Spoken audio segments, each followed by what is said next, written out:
Hei, minä olen Natalia Susi. Ja minä olen Kukka Suonio. Ja tämä on meidän vetoomus kristillisen joogan puolustajille. Me ollaan kaksi Jeesusta rakastavaa entistä joogia. Ja me ollaan eletty intialaisessa jooga-asramissa askeettista munkin elämää monta vuotta. Ja me molemmat ollaan opiskelleet maailman ensimmäisessä joogayliopistossa joogafilosofiaa, joogapsykologiaa ja joogista elämäntapaa. Ja tämä piti sisällään kaikki eri joogan muodot. Me harjoitettiin ja opetettiin joogaa parisenkymmentä vuotta, kunnes meidän silmät, korvat ja sydämet avautuivat sen todelliselle luonteelle, ja Jeesus pelasti meidät. Me halutaan tällä videolla varoittaa kristittyjä astumasta samaan ansaan, josta vapautuminen vaati meidän koko uskomusjärjestelmän uudelleen rakentamista. Mitä jooga on? Jooga on 5000 vuotta vanha itseoivalluksen järjestelmä, jonka tavoitteena on ottaa käyttöön ihmisen piilotettu potentiaali. Se opettaa harmonisoimaan oman olemassaolon sekä yhdistämään yksilöllinen tietoisuus suurempaan itseen, eli Brahmaniin, eli hindujen absoluuttiin tai Jumalaan. Kuulostaa houkuttelevalta, eikö? Sana jooga tarkoittaa yhteyttä tai iestä hindujen Brahmaniin. Brahman on hindulaisen kolminaisuuden keskusjumala, jonka tehtävänä on ylläpitää maailmankaikkeuden järjestystä. Jooga on yleiskäsite monille eri joogamuodoille ja olennainen osa hindujen uskontoa ja käytäntöjä. Hindulaisuudessa uskotaan jälleen syntymään ja sielun evoluutioon. Karman mukaan sielu voi joko edistyä tai taantua, ja elämä heijastelee näitä karmisia ansioita tai velkoja. Hyvä tai huono karma on aina taakka, joka sitoo sielun syntymän ja kuoleman kiertoon.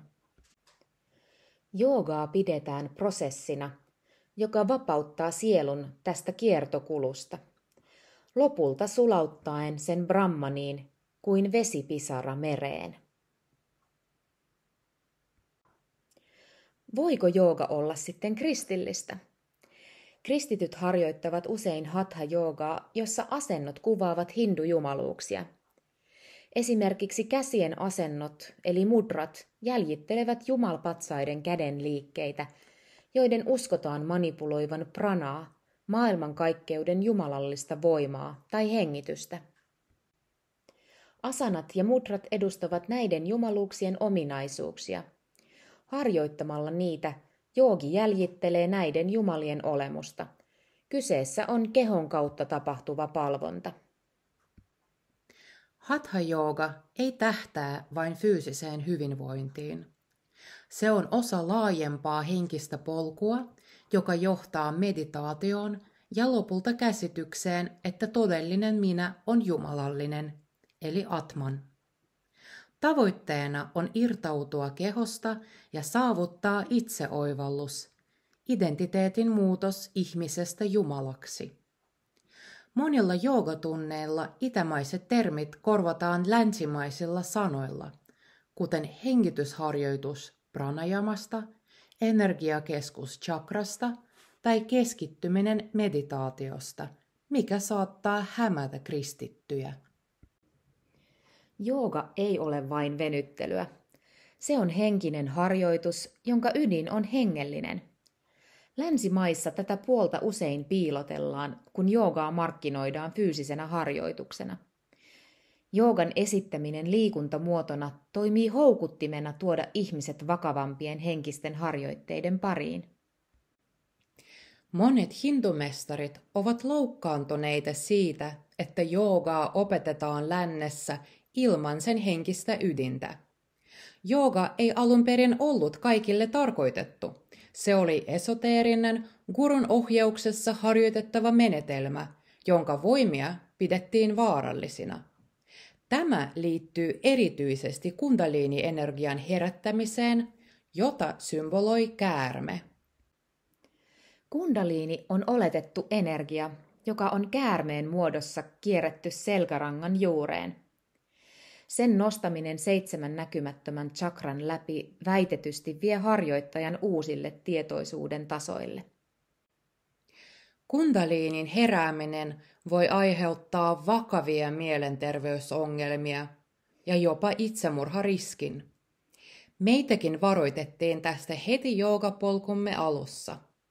Olemme myös itse todistaneet, kuinka niin sanottu kundaliinisyndrooma voi aiheuttaa järjen menetyksen. Ei ole väliä, käytetäänkö sanskriitin kielisiä termejä vai ilmaistaanko tavoitteet suoraan.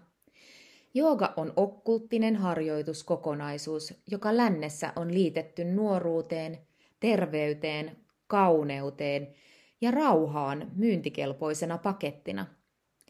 Joogan myyminen valtavirran kulttuurissa paljastamalla sen todelliset alkuperät, yhteydet ja tarkoitukset tekisi sen markkinoinnista epäonnistuneen.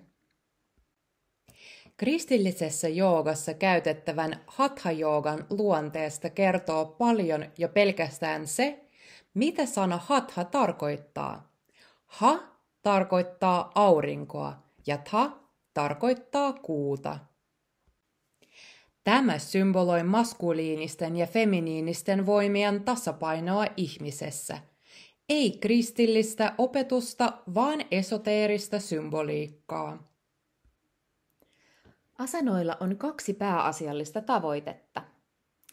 Ensinnäkin se mahdollistaa syvällisen meditaation ja toiseksi valmistaa kehoa kundaliinin nousuun avaamalla energiakanavat eli nadit. Tämä kehon valmistaminen tapahtuu energiaa lisäämällä. Kyseessä ei ole vain liikunta, vaan henkinen valmistautuminen. Monet asanat perustuvat jumaluuksien palvomiseen. Esimerkiksi aurinko, käärme, puu ja tiikeri ovat hindumytologisia symboleja. Aurinkotervehdys eli Surya Namaskar on sarja 12 asennosta, jotka on omistettu Surya-jumalalle. Namaskar tarkoittaa tervehdystä. Hinduismissa Surya on auringon jumala, joka ymmärretään maailmankaikkeuden luojaksi, ja vedalaisessa perinteessä Surya Namaskaria pidetään yhtenä tärkeimmistä joogaharjoituksista. Kissan kautta lehmän asento, eli Marjariasana Bitilasana, on palvontauhri viisauden ja koulutuksen jumalattarelle Sarasvatille, Brahman puolisolle. Krokotiilin asento, eli Makarasana, liittyy jokijumalatar Gangaan ja merijumala Varunaan, jotka molemmat käyttävät makara-olentoa, joka on sekoitus krokotiilia, norsua ja riikinkukkoa, ajoneuvonaan. Soturi 1, 2 ja 3 asennot, eli Virabhadra-asanat. Nämä 3 asentoa kuvaavat vaiheita Virabhadran elämästä. Nimi Virabhadra tarkoittaa suotuisaa sankaria. Hän oli jumalhahmo, jonka Shiva loi kostoksi vaimonsa Satin kuolemasta. Sati riisti henkensä, koska hänen isänsä kielsi avioliiton Shivan kanssa. Myytin mukaan Virabhadra syntyi, kun Shiva paiskasi raivoissaan yhden rastoistaan maahan. Tästä vapautunut energia synnytti hurjan sotaisan jumaluuden. Soturi 1 asento edustaa hetkeä, jolloin Virabhadra kohoaa esiin maasta, Shivan koston ajamana. Soturi 2 kuvastaa hänen väkivaltaista sisääntuloaan Dakshan, Satin isän, järjestämään juhlaan, jossa Virabhadra mestasi Dakshan ja teurasti myös muut juhlavieraat, mukaan lukien muita jumalia. Soturi 3 on dramaattinen kuvaus hetkestä, jolloin Dakshan pää asetetaan paaluun. Myöhemmin Shiva katui raivonsa seurauksia ja hyvitti tekonsa. Hän asetti vuohen pään mestatun Dakshan ruumiille. Haluatko todella ruumiillistaa raivoa, murhaa ja kostoa?